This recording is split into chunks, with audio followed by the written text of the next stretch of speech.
سلب نہیں ہوتا ہے. ہم مجبور یہاں پر کسی کام کے کرنے پر نہیں ہیں، اپنے اختیار سے کرتے ہیں. اس آنکھ سے اگر غلط دیکھنا چاہے تو اپنے اختیار سے دیکھیں گے، اور اگر نیچے رکھنا چاہے تو اپنے اختیار سے اس کو نیچے رکھیں گے. اسی لیے تو اس پر ثواب اور عذاب ہے. اگر نیچے رکھیں گے تو ثواب ملے گا، اللہ کے حکم کو پورا کیا. قل للمؤمنین یغضوا من ابصارهم ويحفظوا فروجهم. اور اگر اٹھا کر دیکھ لیا کسی غیر محرم کو، غلط نظر سے، غلط ارادے سے دیکھ لیا، تو اس پر جو ہے یہ عذاب ملے گا. کیوں؟ اس لیے کہ اپنے اختیار سے ہم نے آنکھ کو غلط استعمال کیا ہے. پروردگار نے یہ اختیار دے دیا. اب یہ ہے کہ یہ اختیار ہمیں کتنا ہے. ایک مسئلہ یہ بھی ہے، کچھ چیزیں ایسی ہیں جن میں ہمیں اختیار نہیں ملا اور کچھ میں ہمیں اختیار ملا ہے. حضرت علی رضی اللہ تعالیٰ عنہ سے پوچھا گیا کہ حضرت تقدیر کا مسئلہ سمجھا دیجئے، تقدیر کیا ہے؟ حضرت علی رضی اللہ تعالیٰ عنہ نے فرمایا ایک پاؤں اوپر اٹھاؤ. اس نے ایک پاؤں اوپر اٹھا دیا، ایسے کیا. کہا دوسرا بھی اٹھا. اس نے کہا حضرت یہ نہیں اٹھا سکتا ہوں. تو حضرت علی رضی اللہ عنہ نے فرمایا یہی تقدیر ہے کہ ایک پاؤں اٹھانے کا اختیار تو ہے لیکن دوسرا اٹھانے کا اختیار آپ کو نہیں ہے. تو بس اسی طرح ہے کہ ایک پاؤں اٹھانے کا اختیار ہے، دوسرے کا نہیں. کچھ چیزوں کا اختیار ہے، کچھ کا نہیں. کوئی دنیا میں کب آئے گا یہ اللہ کا فیصلہ ہوگا، امر الہی ہوگا، اسی وقت وہ دنیا میں آ سکتا ہے. اس سے پہلے کوئی آنا چاہے تو نہیں آ سکتا ہے.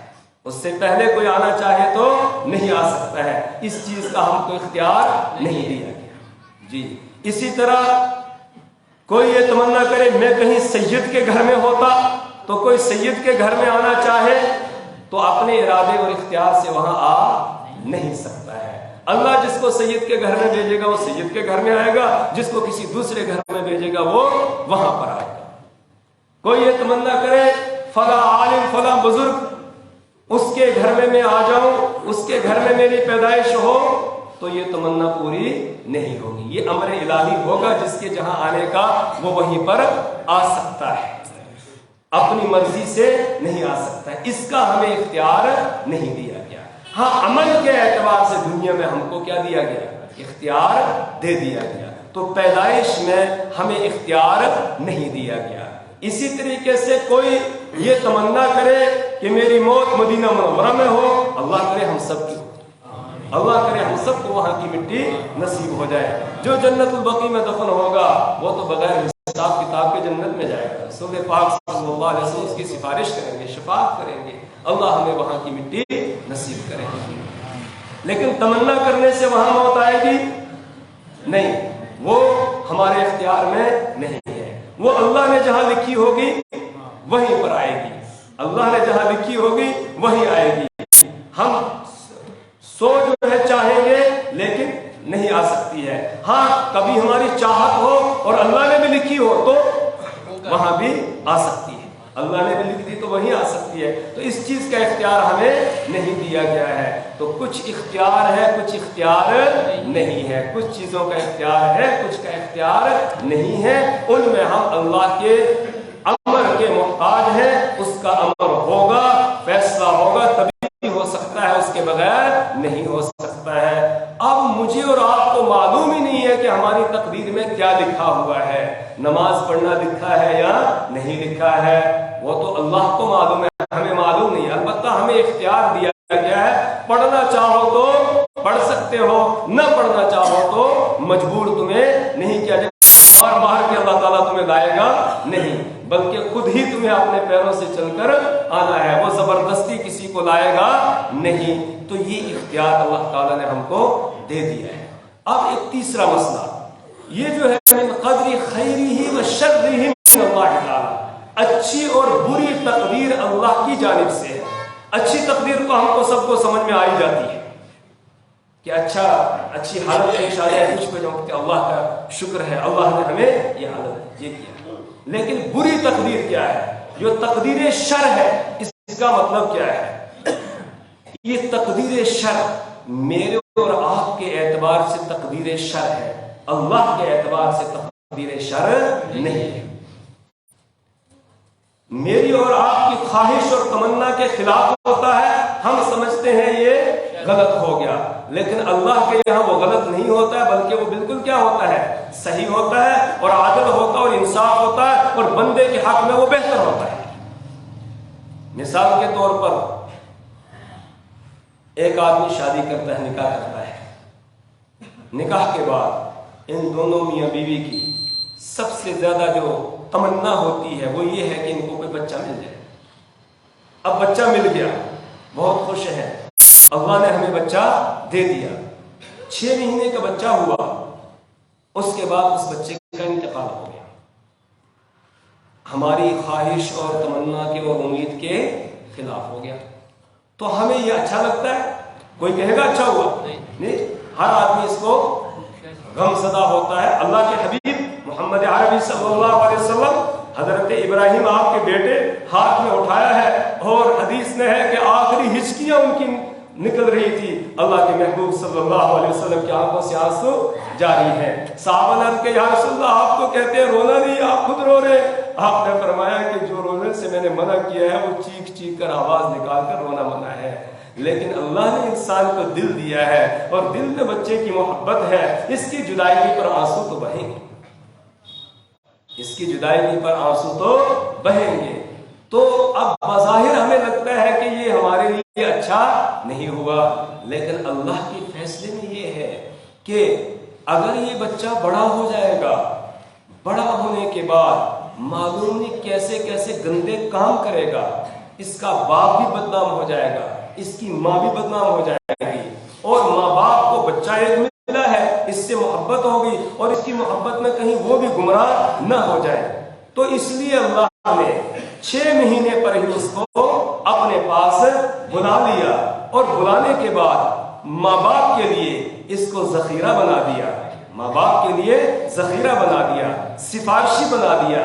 قیامت کے دن جب اللہ اس بچے کو کہیں گے جا جنت میں، چل جنت میں، یہ کہ باری تعالیٰ میں تب تک جنت میں نہیں جاؤں گا جب تک میرے ماں باپ نہیں جائیں گے، میں تو اپنے ماں باپ کو ساتھ لے کر جاؤں گا، حالانکہ ماں باپ جہنم والوں کی صف میں کھڑے تھے، لیکن یہ کہے گا اللہ میں نہیں جاؤں گا جب تک ماں باپ نہیں جائیں گے، یہ سفارش کرے گا، ماں باپ کو اپنے ساتھ جنت میں لے جائے گا۔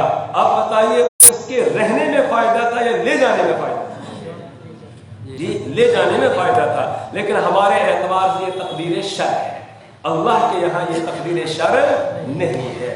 اس پر حضرت خضر علیہ السلام اور حضرت موسیٰ علیہ السلام کا جو قصہ سورہ کہف کے اندر بیان کیا ہے، اس کو ہم اپنے ذہنوں کے اندر دوہرا لیں کہ وہاں پر حضرت خضر علیہ السلام کشتی کو بھی توڑ دیتے ہیں، ایک بچے کو قتل کر دیتے ہیں، اور ایک دیوار گر رہی تھی اس کو سیدھا کر دیتے ہیں۔ حضرت موسیٰ علیہ السلام کو تینوں پر اعتراض ہوتا ہے، اور اس کے بعد پھر جب جدائیگی ہونے لگتی ہے، حضرت خضر علیہ السلام کہتے ہیں آپ سنو، سأنبئک، میں آپ کو بتاتا ہوں ان چیزوں کا مطلب جن پر آپ صبر نہیں کر سکے۔ پھر بتایا اما السفینۃ فکانت لمساکین یعملون فی البحر فاردت ان اعیبها، کہ میں نے کشتی کو اس لیے توڑا تھا، سامنے ایک